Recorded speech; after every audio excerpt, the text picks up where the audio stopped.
There you go. Yep, I like the looks of that a little better.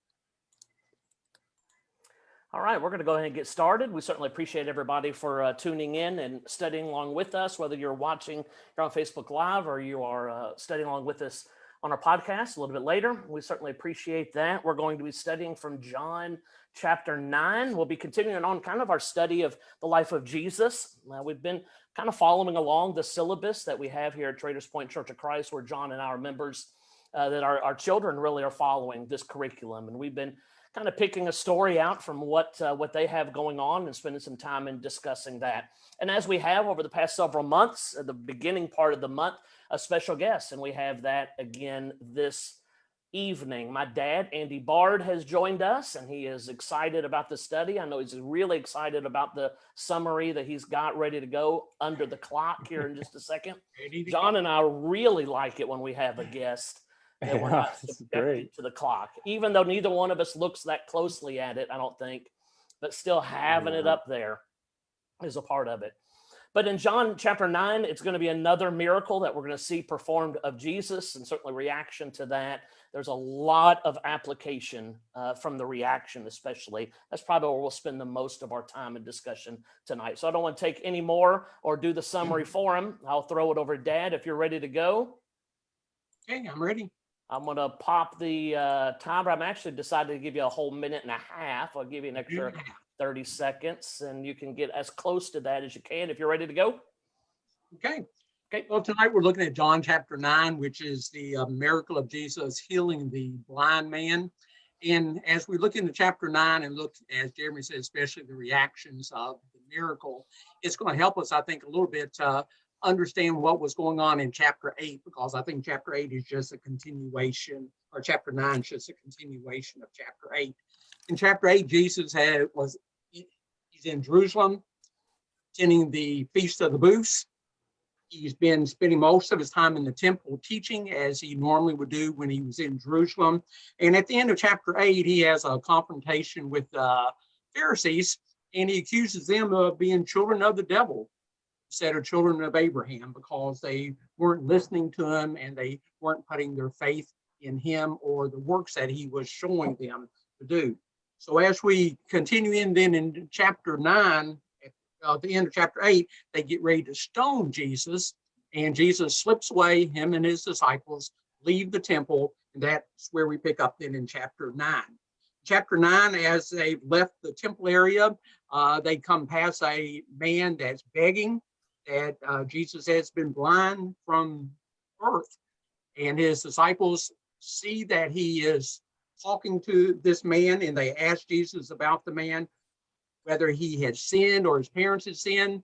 Jesus says that wasn't the case at all, but he was going to use the man's blindness to show that he can perform a miracle in his midst. So he makes a mud cake, puts it on the man's eyes, tells him to go to the pool of Siloam, wash in that. The man listens to Jesus' instructions, obeys Jesus, comes back, and now he can see. So, of course, this is a very public type of miracle. Everybody's amazed by that. And we have a reaction by the people that know him, which we'll discuss a little bit more in our discussion tonight. We have the reaction of his parents, and we have the reaction of the Pharisees. And you can imagine what their reaction will be based on how Jesus spoke. They spoke to one another in chapter 8. So as we go through our lesson tonight, we'll see the different reactions. And then at the end of the chapter, Jesus meets back up with the man and tells him that it's really not physical blindness that Jesus is trying to heal. Jesus is trying to heal everyone's spiritual blindness. That ones that know they are blind, he will make them see spiritually by removing the sin and darkness from their lives. Those that think they see spiritually, have no need of Jesus, well, they'll remain blind. And I know I'm a little bit over, but that's pretty solid. Well, That's hard to do. you added another whole chapter to your summary. Yeah, I that know. was great. I was waiting for chapter 10. I mean, are we getting into the Good Shepherd? We're heading into it next. There's a lot of interesting, and as Dad made mention of, we'll probably spend most of our time in kind of dealing with the reaction. That's where the text spends most of its time, and when you start to think about it. But I do want to make mention of one particular thing from the miracle itself. It's pretty straightforward in the way that Jesus operates here, but there is something that I think is interesting. John and I have talked about it a little bit, but I do want to bring it up just again real quick before we get into the different reactions of it. I'm going to kind of throw it to John, to question to him, so he can kind of be thinking about it. But we see, like, turning the water to wine in John chapter 2, John chapter 6, the feeding of the 5,000, here the healing of the blind man, where Jesus does, or he involves the person in something that he could just do on his own.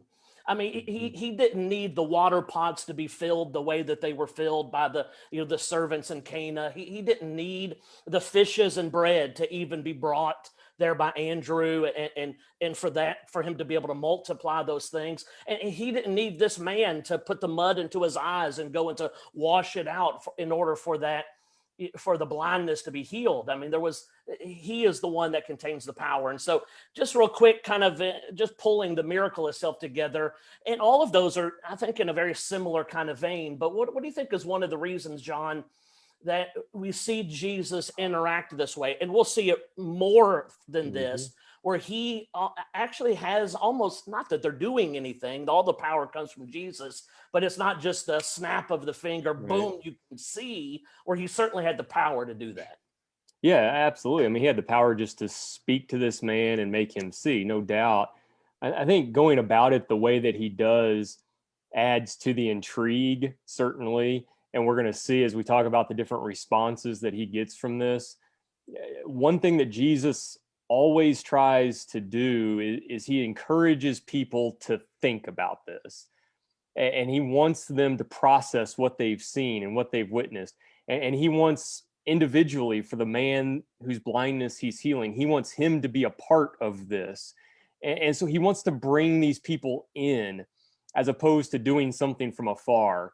When he's touching someone, or when he's, putting this clay on the man's eyes, he's making it much more intimate, much more personal. And I think he's creating intrigue around all of this. And we're, as we talk about the responses and the reactions that he gets, you're going to see, especially from the neighbors and those around him, there's a lot of curiosity about this. They want to understand, wait a minute, what happened? What did you do? What did he do? They want to know that, as they begin to try and process what they're witnessing and what's happened. And so I think Jesus, using some of these things, like you said, the fish and the bread, the water at the wedding feast, here the clay, he's creating the intrigue. He's making this more intimate. He's inviting people to think through the evidence of these things and come to their own conclusions. And so doing that, I think, helps with all of those things much more than if he were to stand back and say, boom, you can see. That would no doubt be powerful and awe-inspiring in its own right, but it would eliminate the personal aspect of this that I think is really important in the way that Jesus goes about doing these miracles. Yeah, that's the one thing that I was thinking too, on the person. We've made mention, because it seems like we've talked about miracles several times just in the past couple of weeks, that Jesus wasn't just going around town doing a magic show. I mean, he wasn't just all about the entertainment, where he was just snapping his fingers right and left and just healing people with lightning out of his hands. I mean, it was, especially in John's gospel, which is a very personal gospel in the way that John, kind of tells the story of Jesus, where we see him on his level. I think there's a level of faith and, involved. He doesn't make mention of it specifically here, but in other places he will make mention of the faith of the person that he's healing because of their involvement in that. We talked about the lack of faith from the disciples. I think maybe it was last week or the week before, when Jesus calmed the sea.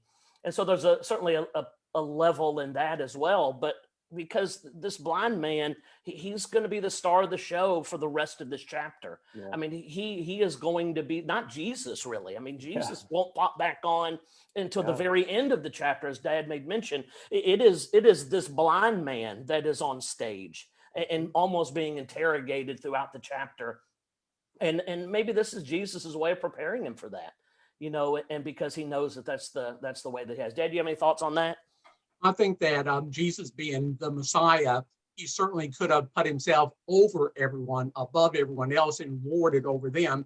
But as the Messiah, he was in their midst. He was their servant. So that would, as John said, would involve an interaction with the people. He wasn't, just looking down on them. He was in there amongst them doing these works. Yeah, I think that's a good point. Well, the miracle takes place on this man who was born blind.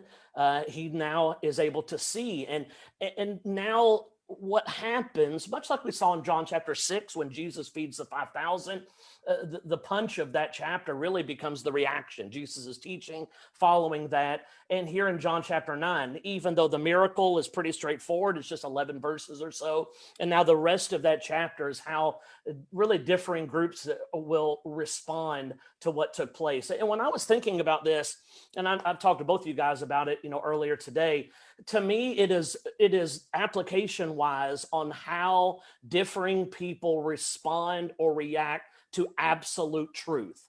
Because what we have here, and it's the one thing the blind man, or the one who was formerly blind, I guess we have to say now, he responds just with that understanding that this was absolute truth. And the absolute truth is, I was blind and now I can see. And that is the absolute truth. He doesn't have all the answers on how that took place, but he knows that is the case. And now you have really these three different groups and how they responded to that. And I think it's interesting in how they respond correlates with how we see other people responding to when they come face to face with absolute truth. We see these same reactions play out today. So we've got them broken down. We've got his neighbors and friends, the one that were around, his parents, and then the Pharisees. And each of us are going to kind of spearhead that a little bit, and we'll discuss along the way. But John, you've got this first one, where it is the neighbors, the ones that know him, that see him, that they're around him, and the way that they are going to respond here to this truth that he was blind and now he can see. Yeah, I think with each of these groups, there's going to be a level of disbelief that we're going to discuss, and it is hard to fault them. Looking at it from our perspective, we think, "Come on, how could you not see this?" But trying to put myself in their shoes, listen, this is crazy. I mean, this guy I've known since he was a kid. I've grown up with him. He can't see. He's blind, and now all of the sudden, this strange man roams around and puts something, on his eyes, and now he can see. I mean, something just, it's unbelievable. And they react that way. One of them even says, well, maybe this isn't him, maybe this is somebody who just looks like him, but there's a level of disbelief, uncertainty, but I also think they show a level of curiosity that the other groups aren't necessarily going to show. And I credit them for that, because they ask him in verse 10, well, how did this happen? And he tells him about the interaction that he had with Jesus, and their response is, well, where is he? Let's investigate this further. And I think that's an admirable response. If I was in their shoes, I hope I would respond with, I want to gather all the information and then go wherever the evidence leads me. And I think if we approached Christ that way, the evidence will lead us to, as you pointed out earlier, the absolute truth that he is the Messiah. We just need to follow the evidence to allow us to come to that conclusion. And the neighbors were at least on that path. There was some disbelief, there was some uncertainty, but they were curious. And I applaud them for that. And, as we're going to talk about here in just a moment, I wish that the Pharisees had that reaction. I wish even that his parents had that reaction. But the neighbors, understandably, were skeptical, but at least they were curious about finding out the truth about what happened. Yeah. Dad, any thoughts on, from the neighbors and friends? as John says, they would have been wanting to know more, which is what you would hope anybody that finds the truth of Jesus would have that attitude. I want to know more about him. Yeah. And I love the fact, sorry, I No, go love the ahead. fact that, they're looking around for Jesus and the guy's like, yeah, I don't know where he went. And then there's just something about this. I love the fact that Jesus just drops this bomb in the middle of everything and then just walks away and lets them kind of figure all this out for themselves. I love that about this interaction and this miracle. He's done his part, and now he's going to allow them to process it all and come to their own conclusions. And I think that's a really powerful picture that Jesus is painting here on how he wants us to respond to him. Yeah, I think it's also interesting. They keep asking him, where is he or who is he? And as I was reading it again, this guy's never seen Jesus. He can't describe him. No idea. Jesus is gone when he washes that out and he can see. He can't describe in any way what Jesus looks like. The one thing that I'll say about the neighbors before we move on to, his parents who come on the scene next is, yeah, I agree. The path that they're on here at the beginning, it is the right one. They're curious. They're asking good questions. The only thing that strikes me where they may misstep a little bit is in verse 13, when they bring him who formerly was blind to the Pharisees. It's like the truth is staring them in the face, and it's right there. He was blind and now he can see. It's something that is holding them back from stepping all the way over that line. There's something there. And so what they reach out to the religious, the religious leaders of the day, help me get across the line here. And I was thinking, just application wise for, the world that we live in, we see that all the time. Yeah. When you're talking to someone about Jesus, or you're talking to someone about the Bible, which I believe is plain when you're open to it and easy to understand. And sometimes people, when they come face to face with the truth, you see it in their eyes, you see it in their face that they are right there.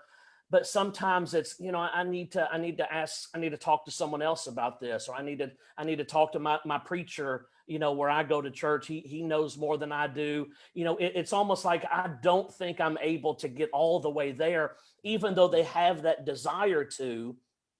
And it's almost where I see these neighbors at a little bit, where they want to get there. It makes some make sense because they know him. He was blind and now he can see. And it's just something that's holding them from all the way across the line. Yeah. And don't you wish, you made mention that sometimes we treat religious leaders that way and things like that. And it would be so refreshing if, when that happened, if the religious leaders were the ones that would say, you do your own research on this. Let me know what you think happened here, and allow, and not allow, but encourage, the individual to think through this and to process this. But so many times, because of the culture that has developed around religion, quote unquote, the religious leaders enjoy that power and the control that they hold over people. And that's certainly the way the Pharisees acted. And they loved that. I mean, they fought Jesus tooth and nail because he questioned their authority and challenged that. And it would be so refreshing to see them say, why don't you guys go and investigate this yourself and let me know what you think? Well, we're going to see how they react here in just a second, and it isn't that. No, it's not that way. Whatsoever. Well, once all of this begins and it gets to the Pharisees, they bring in his parents, and that's where the second group on how they react. And I think, again, Dad will get into it, but I think application-wise, maybe the way people react the most today, that we deal with the most. So, Dad, why don't you talk a little bit about his parents, who certainly are familiar with his situation. Now they're coming face to face with the truth that, hey, he was blind, but now he can see. Unfortunately, I don't think the picture painted of the parents is as rosy a picture as John gave of the neighbors. No. Here, when you think about the parents outside of their son himself, they should have been the ones that were overjoyed with the news of their son having received their sight. Now, I have you as an adult son. If you had been blind your entire life and suddenly you can now see, I would be shouting from the rooftops. I would be telling everyone I could tell. I would be actively, and if I knew, which I think they did know who had accomplished this, praising that person. And that's not the case of the parents at all. It seems like they were, instead of being emotionally charged, they really didn't show any emotion at all. Pharisees asked them questions. Oh, is this your son? Yes, this is our son. Was he born blind? Yes, he was born blind. Just almost like just a matter of fact type of response. Well, do you know how he got his sight? No, we don't know anything about that. And John doesn't tell us the details whether they had talked to their son or not, but he certainly, I think, implies that they had more knowledge than what they were willing to share with the Pharisees, because they were afraid that they would be kicked out of the synagogue. So I'm firmly convinced that they knew it had been Jesus who had healed him, but they didn't want to mention the word Jesus in front of the Pharisees because they knew what the reaction of the Pharisees would be. And this tells me, I believe, that the parents had a choice to make. Their priority was not being kicked out of the synagogue, as opposed to then looking at the evidence and responding to the evidence of obvious power that Jesus had. Getting kicked out of the synagogue was more than just a religious thing. It affected them socially, their family, their friends. It affected them economically. So they would have had to decide, okay, am I going to hold on to everything I have in this life, or am I going to give up everything I have in this life and follow after Jesus, put my faith in Jesus? And that's just what, unfortunately, most people of the world are just unable to do that. If we talk about these two individuals having sight, I would call them very short-sighted or nearsighted, where they couldn't see anything past the current world and their place in the current world. Nothing about Jesus and their ramifications of him being able to heal their blindness of sin and their blindness of darkness. So I think the application certainly for us is that many times when Jesus is presented to someone, that person has to make a choice. They have to decide, what am I going to do with Jesus? Am I going to continue in my self-absorbed world, or am I going to give myself over to Jesus? And unfortunately, we, even as Christians, have to continue battle and wrestle with that, because the world doesn't go away. Even though we become Christians, we are constantly bombarded by all the things and cares of the world, and we have to make decisions every day. What am I going to do with the evidence of Jesus? Yeah, I appreciate you using just the idea of choice. And listen, I'll take that one more step. That also the reality is, if that choice is made, it's always a life altering choice. It always is. I think sometimes we fool ourselves. We have neighbors or we have friends, and that may be moral people, or they may be good people, and that we'll sometimes use the phrase, well, if we can introduce them to Christ, that's not very different in the life that they would have to live. Well, it's life altering all the time. That's what a life following Jesus is. It is drastically different from the way that the world lives. And so when you come face to face with that truth, and now you're right on the money, you've got to make a decision. And that decision is, I'm choosing for what's going to happen eternally in that life, or I'm choosing what's going to happen here temporarily in this life. And, just like a lot of other folks, these parents, because of fear of what's going to happen in this life, they are just like, hey, he's a grown man. You go talk to him about it. I don't know what you're saying. And I think you're right. Just uttering the name Jesus was going to get them in trouble with the Pharisees, and they knew it. They knew that. And so they weren't willing to take that step, even though they saw the truth and maybe even believed the truth. They're not willing to take that step and the ramifications of what that choice is going to be. Yeah, and I think the fear of the ramifications, like you were saying, that is still one of the biggest stumbling blocks and obstacles, I think, for people today. There's a fear of what it's going to mean for their family. Mm-hmm. It's a fear of what conclusions they may draw about people that have passed on. There's fear about how it's going to influence their social life and their friends. I mean, fear is such a powerful thing in our lives.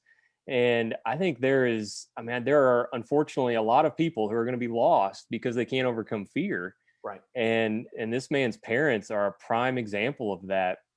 They had a wonderful opportunity laid in their laps to glorify Jesus and to recognize his power in a very public manner. And fear won. And it wins every day in the lives of a lot of people because it keeps people from acknowledging the truth about Jesus. They are afraid of what that's going to mean. Yeah. Well, and we have all of these differing reactions, from the neighbors and from his parents. He's in front of the Pharisees, he's brought it. And now, towards the end of this conversation, it is the Pharisees. And it's almost the easiest one to discuss because whether or not you have the neighbors or his parents, which takes at least a few steps down the belief in the truth road, whether it's curiosity or whether it's a straight understanding, I think from what Dad said of being his parents, they just weren't crossing the line. They weren't going to cross all the way over. The Pharisees is just, they paint the picture of just hardened to the truth. They're just going to block it out from the very beginning. They're not interested in listening to it. They're not interested in seeing it. They're not interested in thinking about it. They're not interested in being around it. They're not interested in hearing anything. They're just not interested in any way. And so they just push it away. And this interesting conversation that goes back and forth with them and this man who was born blind kind of bears that out. And you really have those two sides, because that fourth reaction is the blind man who just over and over restates the truth. I've got written down verses 11, verses 15, verses 25, and verse 30. He will just basically saying, listen, I was born blind and now I can see. And he's laying it straight out, in the truth. And it is that just basic understanding that it's so different from what we see from the Pharisees that are just refusing. And I think that's how you get to the end of the chapter and Jesus talking about the blindness of what's occurring here is they are just completely closed off to listening or hearing about the truth at all, in great contrast to this guy who's born blind. He's not trying to overcomplicate it. He's not trying to get in his own way. He's not trying to overthink it. He's not trying to do any of those other things, but restate that. Now, listen, I was blind and now I can see. And that is that simple acceptance of the truth, I think, is what we're looking for from Jesus. And certainly today is where we have to get ourselves to.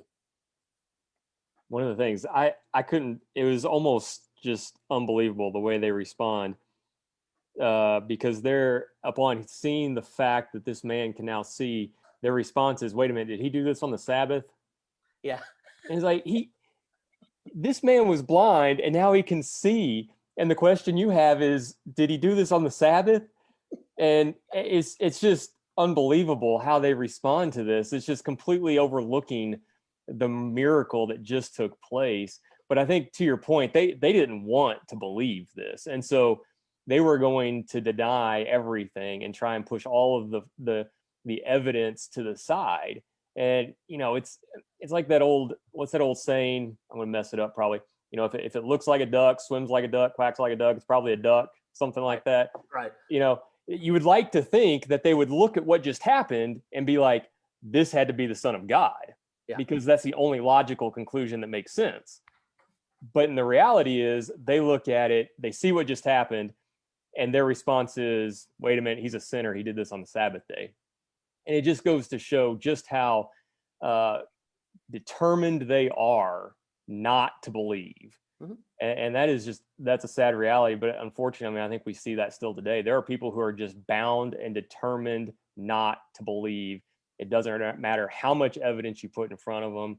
It doesn't matter what you say. They are bound and determined not to believe. And that is unfortunately where the Pharisees were. Well, right at 7:30, Dad, we'll give you last word here on the Pharisees and the blind man and the incredible contrast between the two. Well, we see obviously back to chapter 8 where Jesus had told them they were children of the devil. Well, in this chapter, we see their action prove Yeah, that they're certainly children of the devil. right. So we are seen by the fruits we bear, and the Pharisees certainly were that case. Yep.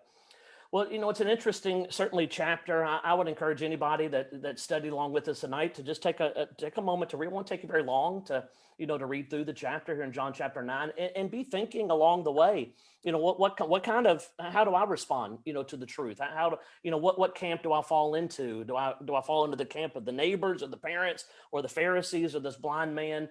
It's an exercise that we'll often use. Like Jesus tells the parable of the soils, and he throws those different soils out. It's a good exercise to be thinking about. Well, what soil am I? How am I? Handling the truth of God's word, and it's just a good, just mental exercise to work through. And Jesus gives us a great opportunity to do that right here in John chapter 9. So I appreciate everybody studying along with us. Appreciate Dad for taking his time out and to spend some time with John and I. We always enjoy it, and we look forward to studying along with everyone else again next week.